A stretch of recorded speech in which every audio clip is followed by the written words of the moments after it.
The Curse of Pompeii. Not every ancient artifact is taken by adventurous archaeologists or criminal gangs. The story of Nicole, a Canadian woman, offers a more personal example of how ancient relics can carry an unexpected burden. 15 years ago, Nicole visited Pompeii, the ancient Roman city famously preserved by the catastrophic eruption of Mount Vesuvius. Captivated by the history around her, Nicole made a choice that was both illegal and ill-advised. She pocketed a few mosaic tiles and pottery shards as keepsakes from the ancient city. Though it may have seemed harmless at the time, this act of theft came with consequences that Nicole couldn't have anticipated. Fast forward to 2020, and Nicole, now older and wiser, decided to return the items to the Italian government. She anonymously sent the artifacts in an envelope with a Canadian stamp, including a heartfelt note of apology. In her letter, Nicole expressed regret for her actions, attributing them to youthful foolishness. She also revealed that since taking the relics, her life had been marred by 15 years of bad luck, which she believed was a direct result of her actions in Pompeii. Nicole described a series of unfortunate events that had plagued her and her family, from financial struggles to health issues, including 2 separate diagnoses of breast cancer. Convinced that the relics had cursed her, she felt compelled to return them in the hope of breaking the spell. Remarkably, Nicole's story is not an isolated incident. The Italian government has received hundreds of similar packages over the years, all from individuals who had taken artifacts from Pompeii and later believed they were cursed. These items are often returned with notes expressing guilt and a desire to lift the supposed curse.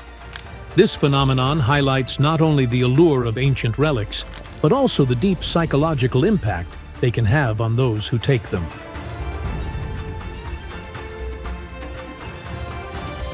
The Rosetta Stone is so iconic that even language learning software is named after it.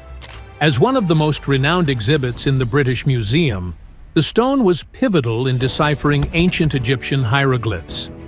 The stone's significance lies in the fact that it bears the same decree in 3 different scripts: hieroglyphs, ancient Greek, and Demotic, the everyday language of the Egyptian people.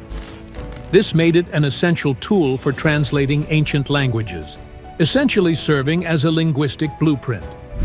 Discovered in 1799 during Napoleon's campaign in Egypt, the Rosetta Stone ended up in British hands after Napoleon's defeat in 1801. The British acquired many artifacts unearthed by the French as part of the Treaty of Alexandria, and by 1802, the stone had arrived in England. While the story of the Rosetta Stone is often told in terms of its historical and linguistic significance, how it enabled the understanding of hieroglyphs and opened up Egyptology as a field, what is frequently overlooked is the fact that the stone was taken from Egypt. Despite its historical importance, the Rosetta Stone remains in the British Museum, which Egypt has repeatedly requested be returned. However, the British government has consistently declined these requests, maintaining that the stone was acquired legally.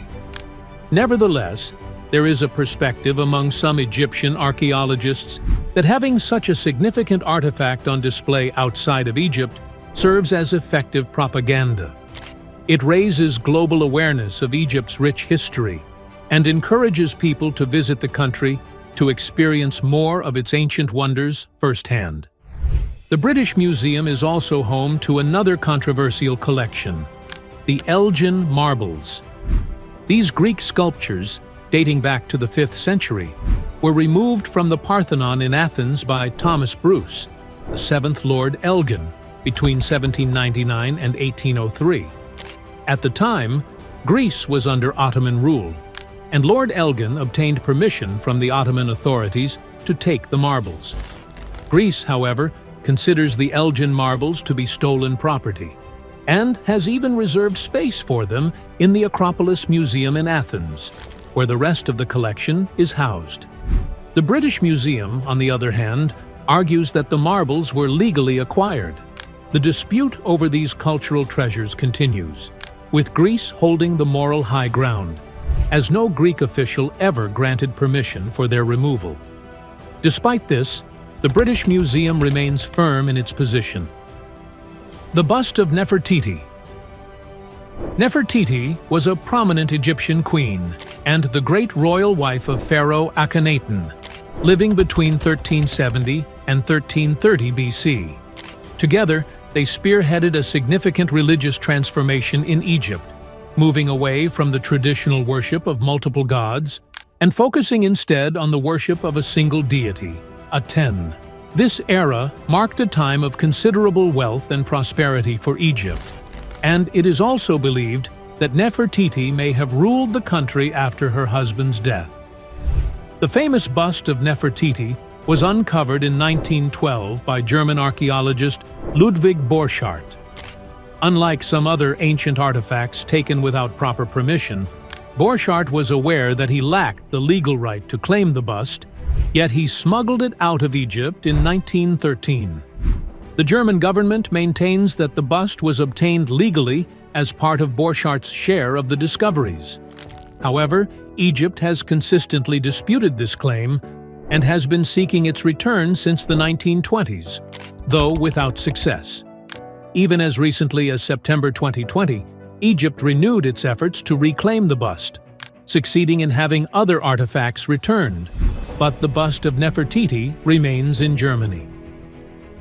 The Great Zimbabwe Bird. Though the region known as Zimbabwe has a long history, the country only adopted its current name in 1980. Before that, it was called Rhodesia, named after Cecil Rhodes, who claimed the area under imperial rule and played a significant role in the colonialization of Zimbabwe. When Zimbabwe regained its independence, the nation made it a priority to recover the Great Zimbabwe Birds, 8 soapstone statues originating from the ancient city of Great Zimbabwe. This vast city, built by the ancestors of the Shona people in the 11th century, spanned 1,800 acres. Among its ruins were these 8 sculptures, each standing about 16 inches tall and mounted on columns that were 3 feet high. The sculptures are only partly bird-like, featuring some human characteristics. One even has lips. They also have human appendages, and their exact purpose remains a mystery. They could symbolize ancient kings or totemic animals, but whatever their original meaning, these statues are uniquely Zimbabwean. No similar artifacts have been found elsewhere, which is why they have become national symbols of Zimbabwe, even appearing on the country's flag. Sadly, only 2 of the birds remained in Zimbabwe after Cecil Rhodes and others colonized the region, leading to the displacement of most of the statues. 4 ended up in South Africa, and another was taken to Cape Town by Rhodes himself. Upon gaining independence, Zimbabwe successfully recovered the 4 birds from South Africa. In 2003, Germany returned a fragment of one they had. As of 2020, only 1 bird remains unreturned, still housed in South Africa. This bird was part of Cecil Rhodes's private collection, and after his death, it was bequeathed to the South African government. Today, it resides in a museum within Rhodes's former estate. The reason behind the South African government's refusal to return this last bird remains unclear. Geronimo's skull. Geronimo, a renowned Apache medicine man, was known for his exceptional military tactics, leading numerous raids against both Mexican and American forces in the late 1800s. After his capture, he spent over 20 years as a prisoner of war at Fort Sill, Oklahoma, where he passed away in 1909. However, Geronimo's story didn't end with his death. A persistent rumor suggests that members of the Skull and Bone Society, a secret organization affiliated with Yale University, were stationed at Fort Sill at the time. According to the tale, these members allegedly exhumed Geronimo's grave, stealing his skull and several personal artifacts. The remains were then purportedly transported to New Haven, Connecticut, where they were hidden in the Skull and Bones Society's clubhouse. The members of Skull and Bones are known for their strict code of secrecy. Despite this, a writer claims to have uncovered a letter from 1918 that confirmed the theft of Geronimo's bones and their concealment within the Society's tomb. Geronimo's descendants later filed a lawsuit against the Society, Yale University, and several U.S. government officials, including Barack Obama, demanding the return of his remains. Geronimo had wished to be buried on Apache lands in New Mexico. However, the true fate of his remains is shrouded in mystery. Some native rights organizations assert that Geronimo's remains have already been returned to New Mexico, but the Skull and Bones Society, true to its nature, would never confirm or deny possessing them. Priam's treasure. Turkey has suffered immensely from looting and plundering over the years, with an estimated 200,000 artifacts stolen from its archaeological sites and ending up in museums across Europe, including the Louvre in Paris, the Pergamon Museum in Berlin, and the British Museum in London. Turkey's rich history, having been home to numerous civilizations such as the Assyrians, Greeks, Romans, Byzantines, Ottomans, Hittites, and Phrygians, attracted archaeologists from various countries. These archaeologists often competed fiercely, raiding the country to claim as many treasures as possible for their own national museums. Among the many relics that have vanished is Priam's treasure, a collection of gold, copper, and other valuable artifacts unearthed by German archaeologists. The most renowned item from this hoard is the set known as the Jewels of Helen, which includes 8,950 gold rings, buttons, and other objects. Discovered in 1873 at the ancient city of Troy, this treasure was smuggled to Berlin.